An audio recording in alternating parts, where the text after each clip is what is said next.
Hello bachcho, let's read out a question first. The total number of flags with 3 horizontal strips in order that can be formed using 2 identical red, 2 identical green and 2 identical white strips is equals to.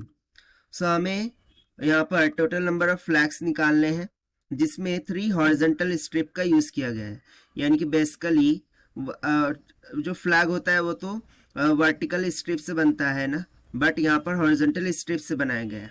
ठीक है, और ये कैसे बना है? सो हमारे पास 2 identical red है, ठीक है, 2 आइडेंटिकल रेड है। सो उसके बाद 2 आइडेंटिकल ग्रीन कलर्स है, ठीक है ना, ग्रीन कलर की जो है तो स्ट्रिप्स है, और 2 आइडेंटिकल वाइट कलर की हमारे पास क्या है तो स्ट्रिप्स है। ठीक है, सो चलिए हम देखते हैं सोल्यूशन से कि कितने नंबर ऑफ फ्लैग्स हम बना सकते हैं। So let us start with the key concept which we are going to use here for this question. So यदि मैं यहाँ पर बोलूँ कि मुझे n number of things given है, अब बोला जाए कि कितने नंबर ऑफ वेज में हम इसको रिप्रेजेंट कर सकते हैं। सो यहाँ से हम बोल सकते हैं कि जो number of ways in which we can represent this as n factorial. So इस कंसेप्ट का हम यहाँ पर यूज़ करना है। So this will be equals to, so देखिए मुझे जो फ्लैग बनाना है, ठीक है ना, वो 3 स्ट्रिप को मिलाकर के बनाना है, और हमारे पास 2 आइडेंटिकल रेड, 2 आइडेंटिकल ग्रीन और 2 आइडेंटिकल वाइट से। सो इसके लिए 2 केसेस होंगे। सो केस फर्स्ट में हम डिस्कस करेंगे कि मैं ऑल स्ट्रिप्स आर डिफरेंट, ठीक है, सभी के सभी स्ट्रिप्स कैसे हैं, डिफरेंट है, और उनसे मिलाकर के मैं फ्लैग बना रहा हूँ। ठीक, सो इस कंडीशन को हम बोलेंगे कि ऑल स्ट्रिप्स आर डिफरेंट। ठीक है, सो इस केस में यदि मैं number of possible ways that I can make the flags निकालूं, so number of possible ways कितने हो जाएंगे? सो देखिए 3 तो स्ट्रिप्स है और उन्हीं का यूज़ मैं करके बना सकता हूँ। सो ये क्या हो जाएगा? 3 फैक्टोरियल। ठीक है, n number of things and number of veg concept का फॉर्मूला यूज़ करके।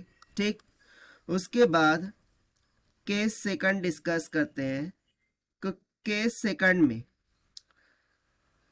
सेकंड में बेसिकली क्या होगा कि मैं 2 ही आइडेंटिकल स्ट्रिप का यूज़ कर रहा हूँ, यानी कि 2 कलर की स्ट्रिप यूज़ कर रहा हूँ। कैसे? सो देखिए मैं यूज़ कर रहा हूँ RRG, यानी कि रेड रेड ग्रीन, फिर उसके बाद मैं यूज़ कर रहा हूँ रेड रेड वाइट, फिर उसके बाद ग्रीन ग्रीन रेड, फिर उसके बाद ग्रीन ग्रीन वाइट, और या फिर मैं यूज़ कर सकता हूँ वाइट वाइट रेड या फिर वाइट वाइट ग्रीन। ठीक है, तो इतने पॉसिबल वेज हो सकते हैं कि हम 3 स्ट्रिप का यूज़ करके फ्लैग बना सकते हैं, जिसमें हम क्या यूज़ कर रहे हैं? रिपीटेड कलर ऑफ स्ट्रिप्स को यूज़ कर रहे हैं। अब आप यहाँ पर बोलेंगे कि GRR WRR ऐसे भी आ सकता है। So that is not possible, वो यहाँ पर पॉसिबल नहीं होगा। सो ये कितने केसेस हो गए? Total 6 possible ways. ठीक है ना, टोटल कितने पॉसिबल वेज हो गए? 6 पॉसिबल वेज हो गए, जिसमें हम 2 आइडेंटिकल कलर ऑफ स्ट्रिप का यूज़ करेंगे, एक को 2 बार यूज़ करेंगे और एक को 1 बार यूज़ करेंगे। राइट, सो इसके द्वारा यदि मैं टोटल नंबर ऑफ वेज निकालूं, सो ये तो हो जाएगा 6 मल्टीप्लाई है। अब मैं जो रीअरेंज कर रहा हूँ वो 3 स्ट्रिप को रीअरेंज कर रहा हूँ ना, यानी कि 3 फैक्टोरियल। और देखिए जो भी तीनों कलर है, सो वो कैसे है? आइडेंटिकल है। 2 आइडेंटिकल रेड है, 2 आइडेंटिकल ग्रीन है, 2 आइडेंटिकल वाइट है। सो आइडेंटिकल के केस के लिए हमें इसे डिवाइड करना होगा 2 फैक्टोरियल से। अब जैसे कि हमें फाइंड करना था टोटल नंबर ऑफ फ्लैग्स, सो इन दोनों केसेस को हम ऐड कर देंगे, सो हमें आंसर मिल जाएगा। सो यहाँ से हम बोलेंगे कि जो टोटल नंबर ऑफ फ्लैग्स है जो कि हम बना सकते हैं, so that will be equals to the first case जिसमें हमें मिला था 3 factorial plus the second case जिसमें हमें मिला था 6 into 3 factorial by 2 factorial.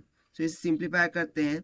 3 factorial का कितना हो गया, 3 इंटू 2 इंटू 1 यानी कि 3 टू ज़ा 6 हो जाएगा, प्लस 6 टाइम्स हो, इसको हम लिख सकते हैं 3 इंटू 2 इंटू 1 डिवाइडेड बाय 2 को लिख सकते हैं 2 इंटू 1, 2 से 2 कैंसिल, 6 3 ज़ा 18, 18 प्लस 6 कितना हो गया 24। ना 24 को यदि मैं फैक्टोरियल में लिखूँ सो मैं इस तरीके से लिख सकता हूँ 4 into 3 into 2 into 1, so it will be nothing but what, that is 4 factorial. So यहाँ से हमें आंसर मिल गया है कि जो टोटल नंबर ऑफ फ्लैग्स है जो कि हम बना सकते हैं बाय यूजिंग द स्ट्रिप्स, ठीक है, red green and white, while the 2 red 2 green 2 white was identical, वो कितना निकल के आ गया 4 फैक्टोरियल। और ये हमने सॉल्व किया है by using the concept of n things number of veg n factorial के कॉन्सेप्ट से। Now let us take the option. So option A will become correct. So this is the required solution. I hope you understood well. Best of luck. Thank you.